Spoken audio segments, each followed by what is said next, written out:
என் கையில் இருக்கிறது தான் மவுத் கார்டு, கம் ஷீல்டுன்னு சொல்லலாம். ஸோ இது எதுக்கு அப்படின்னா, நம்ம ஸ்பேரிங் பண்ணுறப்பையும், ஃபைட் பண்ணுறப்பையும் நம்ம இதை வந்து வாயில் போட்டுட்டு தான் நம்ம வந்து ஸ்பேர் பண்ணணும். இது எதுக்காக அப்படின்னா, நம்ம பல்லையும் அந்த நாக்கையும் வந்துட்டு ஒரு செக்யூர் பண்ணுறதுக்காக இந்த ஒரு எக்யூப்மெண்ட்டை நம்ம யூஸ் பண்ணுவோம். இது வாங்குறப்ப பார்த்தீங்கன்னா, இந்த அளவுக்கு ஹார்டாக இருக்கும். சரியா? இது வந்து நம்ம இப்படியே போட்டோம்னா பல்லுக்கு வந்து செட் ஆகாது. இது எப்படி செட் பண்ணணும் அப்படின்றத இதுக்கு அடுத்தது வருது பாருங்கள், என்ன பண்ணுறோம் அப்படின்ட்டு. இப்போ பாருங்கள், தண்ணி நல்லா கொதிக்க வச்சுருக்கோம். இந்த கொதிக்க வச்ச தண்ணி என்ன பண்ணுங்கள், நல்லா கொதிச்சிருச்சா? இப்போது அடுப்பு ஆஃப் பண்ணிடுங்க. ஆஃப் பண்ணிவிட்டு என்ன பண்ணுங்கள், டக்குன்னு கீழே இறக்கி வச்சுருங்க. கீழே இறக்கி வச்சதுக்கப்புறம் இதை என்ன பண்ணணும் அப்படின்னா, இதை உள்ளே போட்டணும்.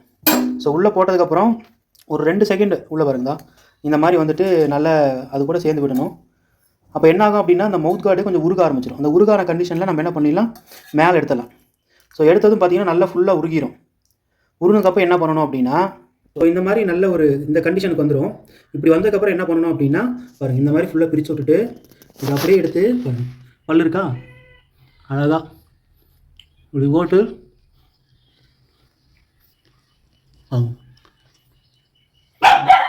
நல்லா கடிக்கணும், கமுத்து விடணும்.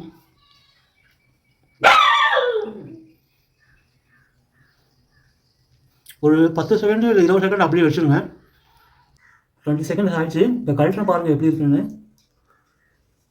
ஸோ பாருங்கள், இதுதான் பொசிஷன். இப்போ இது என்னோடய ஜா பொசிஷன், என்னோடய ஜா பல்லு. ஸோ இதுக்கேற்ற மாதிரி இது நல்லா செட் ஆகிருக்கு. ஃபஸ்ட்டு புதுசு வாங்குறப்ப எப்படி இருந்ததுக்கும் இப்போ இருந்ததுக்கும் எவ்வளோ டிஃப்ரெண்ட் பாருங்கள்.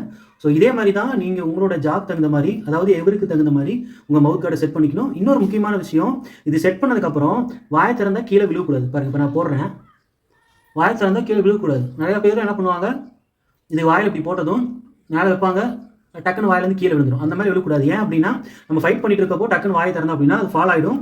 இது கீழே விழுந்துச்சு அப்படின்னாலுமே இதுக்குமே நமக்கு வந்து மைனஸ் பாயிண்ட் இருக்குது. ஸோ அது நல்லா மைண்டில் வச்சுக்கோங்க. இது நம்ம வந்து வாய்க்குள்ளே போட்டோம்னா நல்லா ஃபிக்ஸ் ஆகணும். இப்போ நான் போட்டு காமிக்கிறேன் பாருங்கள், அவ்வளோதான். இப்படி தான் நான் பாருங்கள் எவ்வளோ அழகாக பேசுகிறேன். உங்கள்கிட்ட நான் பேசுகிறது உங்களுக்கு புரியும்னு நினைக்கிறேன். ஸோ இந்த மாதிரி தான் செட் பண்ணணும். ஒரு டிஸ்டர்பன்ஸ் இல்லாமல் இருக்கணும் நீங்கள் உங்களுக்கு மவுத் கார்டு போகிறது. புரிஞ்சால் வேறு ஏதாவது டவுட்ஸ் இருந்துச்சுன்னா கமெண்ட் பண்ணுங்கள். தேங்க்யூ.